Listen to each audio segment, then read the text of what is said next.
భగవద్గీత గీతామకరందం 12వ అధ్యాయం 10వ శ్లోకం.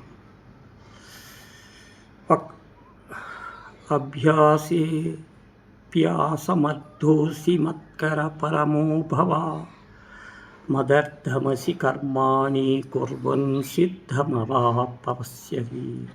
ఒకవేళ అభ్యాసనం చేయుటయందు నీ సమర్థుడవైతేనేమి నా సంబంధమైన కర్మమును యథాశక్తి కలవాడు కమ్ము.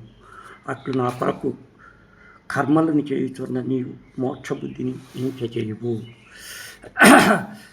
అధైతప్యశక్తోసి కర్తుం మజ్జోగమాశ్రిత సర్వకర్మ ఫలత్యాగం తతం కురు యథాత్మవాన్.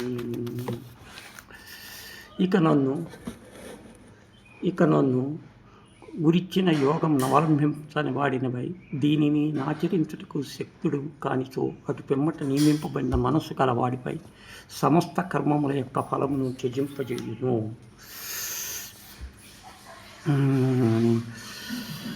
క్రిందటి శ్లోకం తెలుపబడిన ఆచరించు శక్తి లేని ఆచరించుట కే దైవము కలదు. నియమితుడైన తాను సమస్త కార్యముల ఫలమును ఈశ్వరత్వానం సాధించవలను.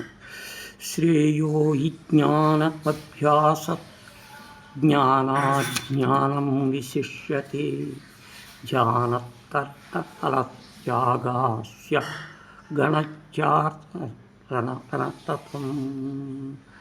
అభ్యాసం కంటే జ్ఞానము శ్రేష్టమైనది కదా. జ్ఞానము కంటే ధ్యానము శ్రేష్టమగుచున్నది. ధ్యానమును కంటే కర్మఫలమును విడుచుట శ్రేష్టమై ఉన్నది. అట్టి కర్మఫలమును శీఘ్రమును శాంతి లభించుతున్నది. కర్మఫలము యొక్క మహిమ ఎట్టిది. అది అభ్యాసము కంటే జ్ఞానము కంటేను శ్రేష్టమైనది. శాంతి ఎట్లు లభించును. కర్మఫలము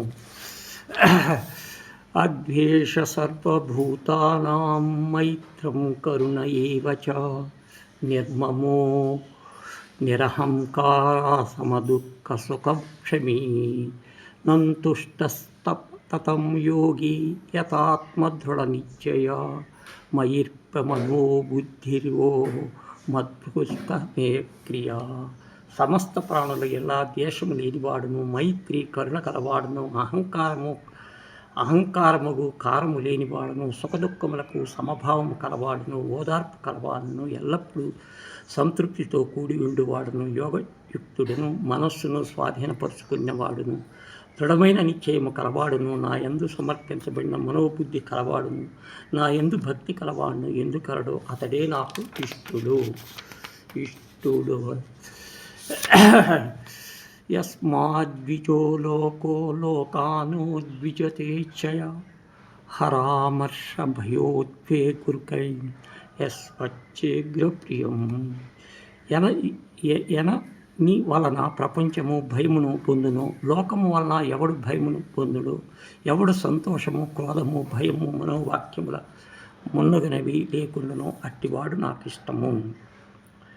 అనపేక్షా శుచిరక్షబుదాసీనో గతవ్యత సర్వార్ధ పరిత్యాగీయో మద్భ కస్య మే ప్రియా.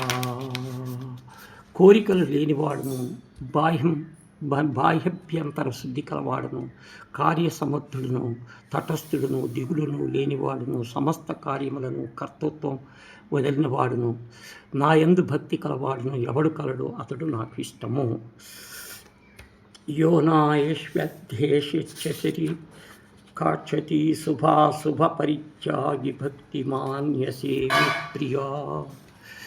ఎవడు సంతోషించడు, ద్వేషింపడు, శోకం పొందడు, ఎవడు శుభాశుభములను వదిలినవాడు అట్టి భక్తుడు నాకిష్టుడు. సమశ్రౌత చమిత్రే చాతదా మునామమనాయే శీతోష్ణ సుఖదుఃఖేషు సమస్తవర్జిత తుల్యా నిన్నాంతుస్తుర్మృతి సంతుష్టో ఏన కేనచిత్ అనికేత స్థిరభక్తి మాన్మే ప్రియ నరం. శత్రువు కంటే మిత్రుని ఎందును మానవులందును శీతోష్ణులను సమంగా నుండివాడు ఆ సంగమమును లేనివాడును, నిదాస్తృత్వ సమయముగా నుండివాడును, మౌనముగా నుండివాడును, దేనిని చేతనైనను తృప్తి పొందవాడును, నిర్దిష్టమగు నివాస స్థానం లేనివాడును, నిశ్చయముగు బుద్ధి కలవాడును, భుక్తితో కూడి ఉండువాడును మనుజులకు నాకు ఇష్టము. భగవంతుడు దేనికి ప్రీతిపాత్రుడవును, పైన తెలిపిన సుగుణములు కలవాడును. కాబట్టి భావగుర్తులను సంపాదించడానికి ఉపాయమైనవి ఈ సుగుణములన్నీ కలిగి ఉన్నది. ఏతు ధర్మమృతమిదం యథోక్తం పర్యుపానతే శ్రద్ధామాతర్పభక్త్యా త్రీవమే ప్రియా. ఎవరైతే శ్రద్ధాశక్తులతో నన్ను పరమ గతిగా నమ్మి ఈ అమృత రూపమును చెప్పబడిన ప్రకారము అనుష్ఠించును అట్టి భక్తులు నాకు మిక్కిలి ఇష్టులు. కృష్ణమూర్తి బోధించిన ధర్మములెట్టివి. అమృత రూపమును జన్మమరణము నుంచి తెప్పించి జీవమునకు చేయబడింది. ఈ ధర్మమును నే ప్రకారము ఆచరించబడును. శ్రద్ధతో, భక్తితో, అపారమైన భక్తితో ఆచరించినందువలన కలుగు ఫలితం ఏవి? వానిని ఆచరించువాడు భగవానుడు మిక్కిలి ప్రీతిపాత్రుడు. శ్రీమద్భగవత్పాన్ బ్రహ్మ విద్యాయాం యోగశాస్త్రే శ్రీకృష్ణ సంవాదే భక్తి యోగ 12 సమాప్తం.